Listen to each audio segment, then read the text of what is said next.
Now you've done the rudiments on the practice pad, and now let's take all of those and put them on the drum set. So here's a fun exercise I like to do where you can do with just the single strokes. It's just getting used to moving around the drums. And it's kind of a flow exercise. So basically, we won't use our feet right now. We'll just do right, left, and move around the drums comfortably. And depending on the amount of drums you have, you can pick and choose how you place your patterns.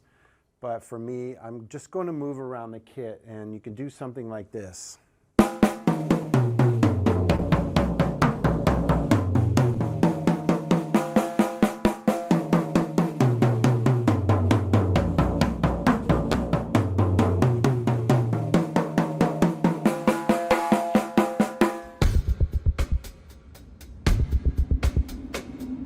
Now let's base all the single strokes right here on the snare drum.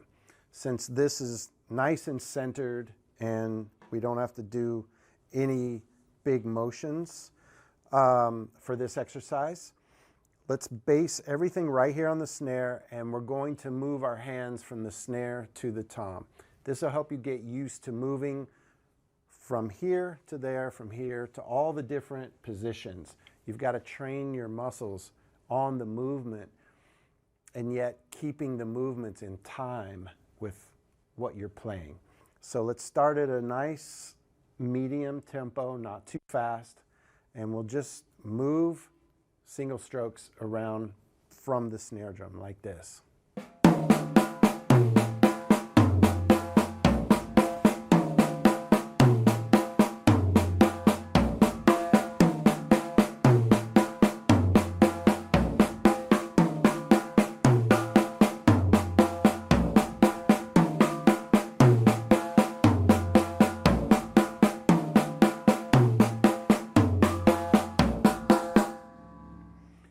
So that's a nice way to get your dominant side, mine is my right side, around the kit while my left hand just stayed here on the snare drum.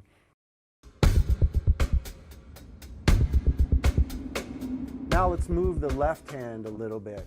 And for this side, I don't want to cross over, so let's hit the hi-hat, this drum, and that drum.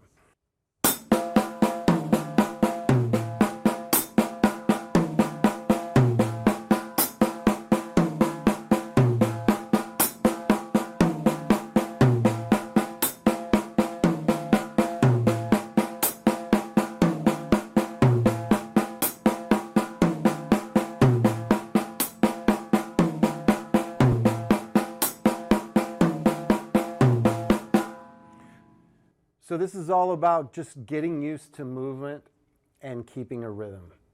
You don't have to count it.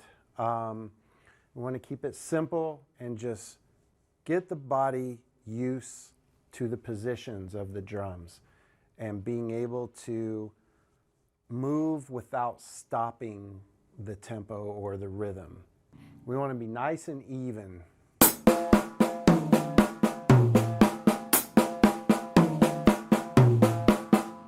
Now on that one, I started with the left hand. You can start with the right hand too.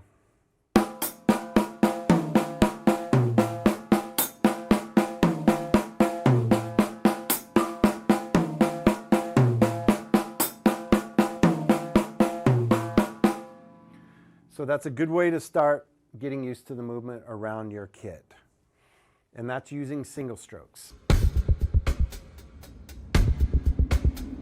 And let's take the single stroke, and now let's hit cymbals and the drums, and let's just move around the entire kit. So this is a fun little way to just make noise, get the body used to moving. That's what's so important. Get it used to moving in these positions, because it feels a little strange until you're used to it.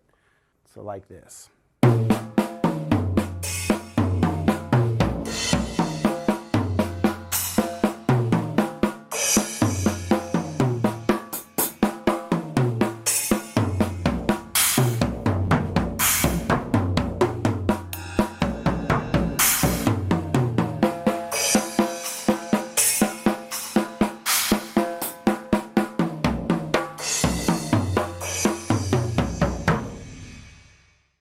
that's just getting the motions out, get the body moving.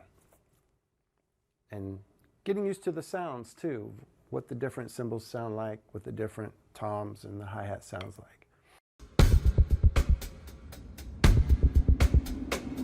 We're going to do the 16th note exercise, and we're going to do right hand accents on this tom, other accents on this tom. Or if you only have one tom, just do it on the one tom. It's fine.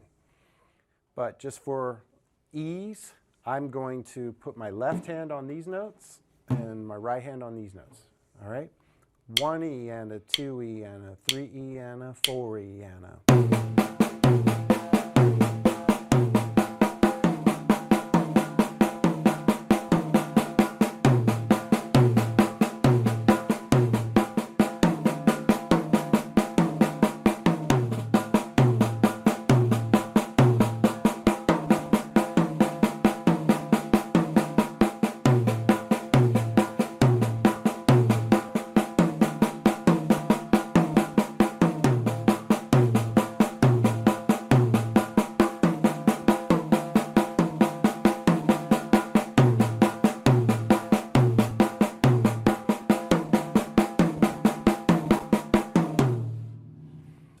That was the 16th note exercise, accenting every part of the 16th note, the one, the E, the and the and then we repeat it. It goes back to the one, E, and And in between, we do all the 16th notes here on the snare drum. So that way you're getting used to moving the accent back and forth from the snare to the other drums. Okay, so that's a great way to apply the 16th note accent pattern that you were doing on the pad to the drum set.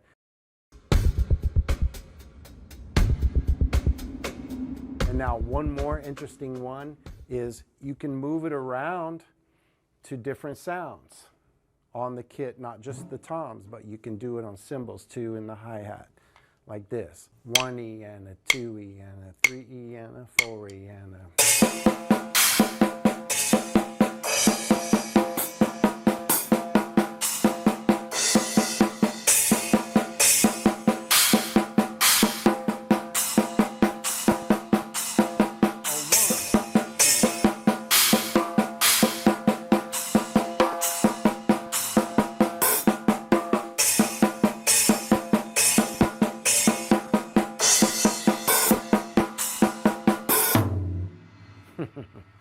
So that's how we move the 16th note pattern around.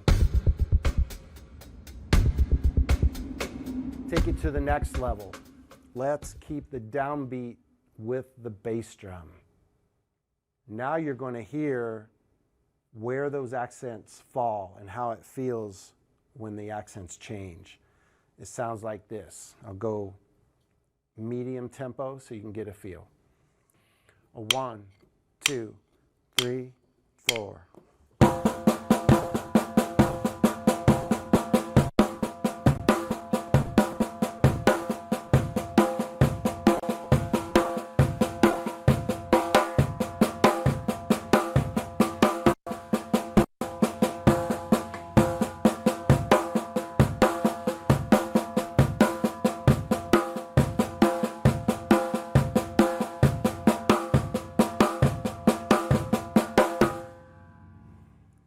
So that's the 16th note pattern with a steady bass drum on the 1, 2, 3, 4 of that 16th note pattern. And those are 1 bar, and there's 4 sections. So you get 16th notes in 1 bar. And then just cycle it over and over. Get really comfortable with that. Then move it faster, and it sounds like this. A 1, 2, 3, 4.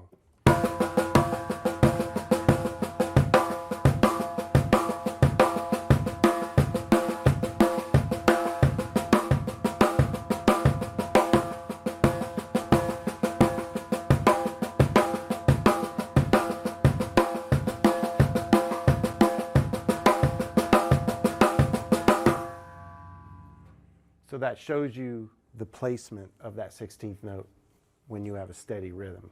So work on that over and over and over. That is going to be so beneficial for your playing.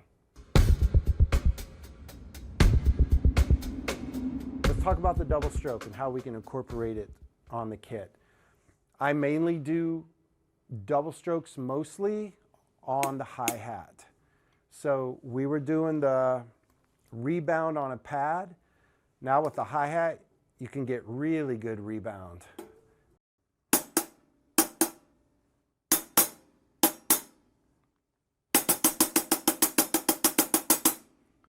One of the most well-known ways that a double stroke comes into play is doing like a drum roll on a snare drum. Like you hear when someone says, "Drum roll, please." That's usually a buzz roll, it's called, where you're kind of pushing the stick and just making it bounce, bounce a lot.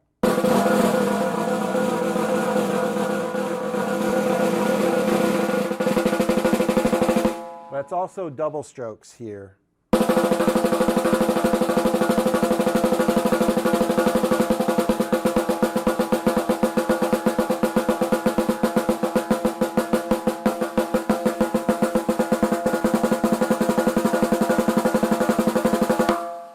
So double strokes, I don't use much around the toms.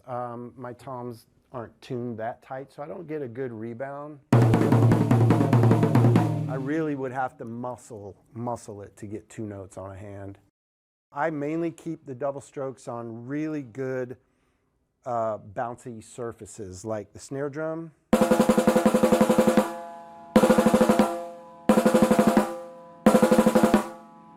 Or the hi-hat.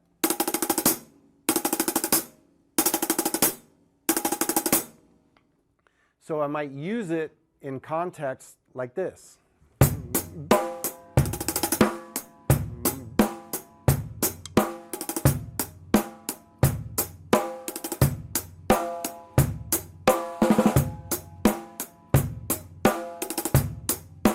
So it just adds a lot of flavor, a lot of spice, creates some motion. And using them dynamically is really important. I'm not usually trying to play really loud double strokes. I'm usually using them dynamically pretty quiet. So they're really quick, and I usually go in and out of them. Also, instead of the double stroke, I use even more of the diddles, which is that quick. It's like half the double stroke. Just a quick diddle. So I might go.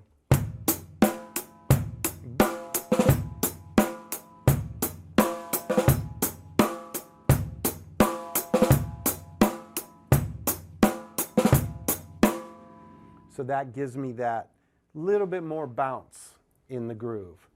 That's where I use the diddle a lot. It falls in all kinds of places in my playing. If we're doing stuff around the drums and I want to add a little bit of extra spice to it, I'll do 16th notes and then add some diddles.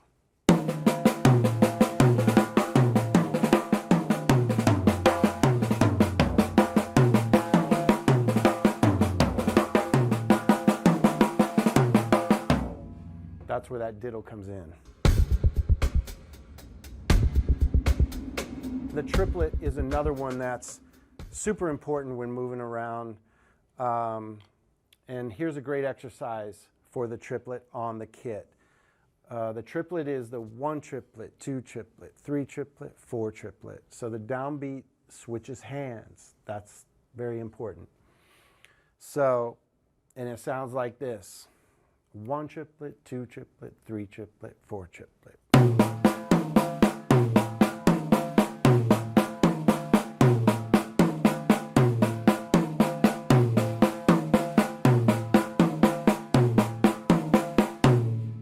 If we move the tempo up a little bit.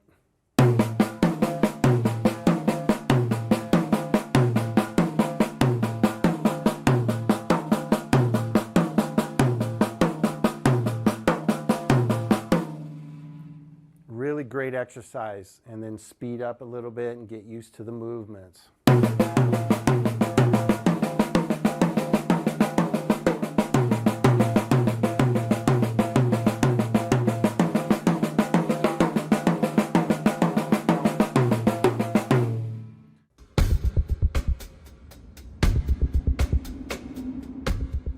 right, so the last one that I've talked about is the flam. And now the flams are super powerful, like I said. They really are a way to put really big attention onto a note you're playing. So it's one note right before the other note, like this. Versus one note, flam. So makes it really bigger, takes up more space sonically, just to, adds a little bit more space. And one of the most famous ones is the Phil Collins fill.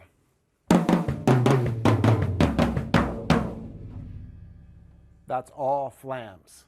Now imagine doing that without the flam.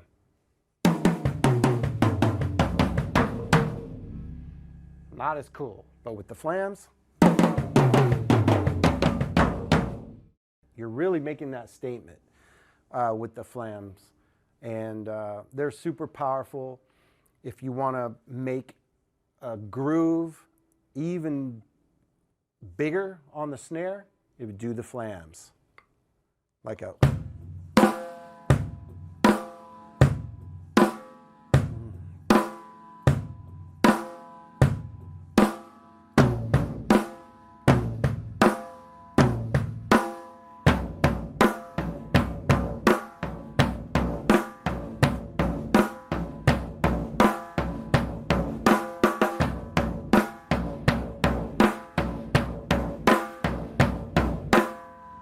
The flam is really, really powerful, and when used tastefully, it can be a great, great tool to have.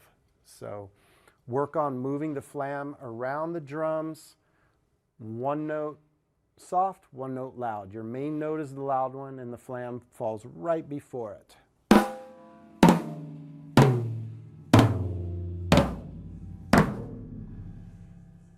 Just move it around.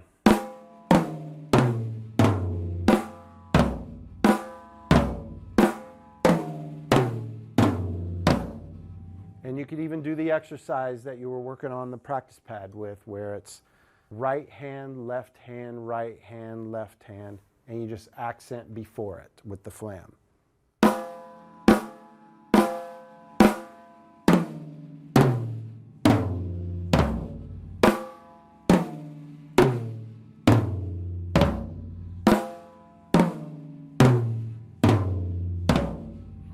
And that's to just get used to that feeling of what that feels like to play it. It's a little odd when one hand's striking right before the other one. So move it around the kit, get used to it, and then you could start incorporating it.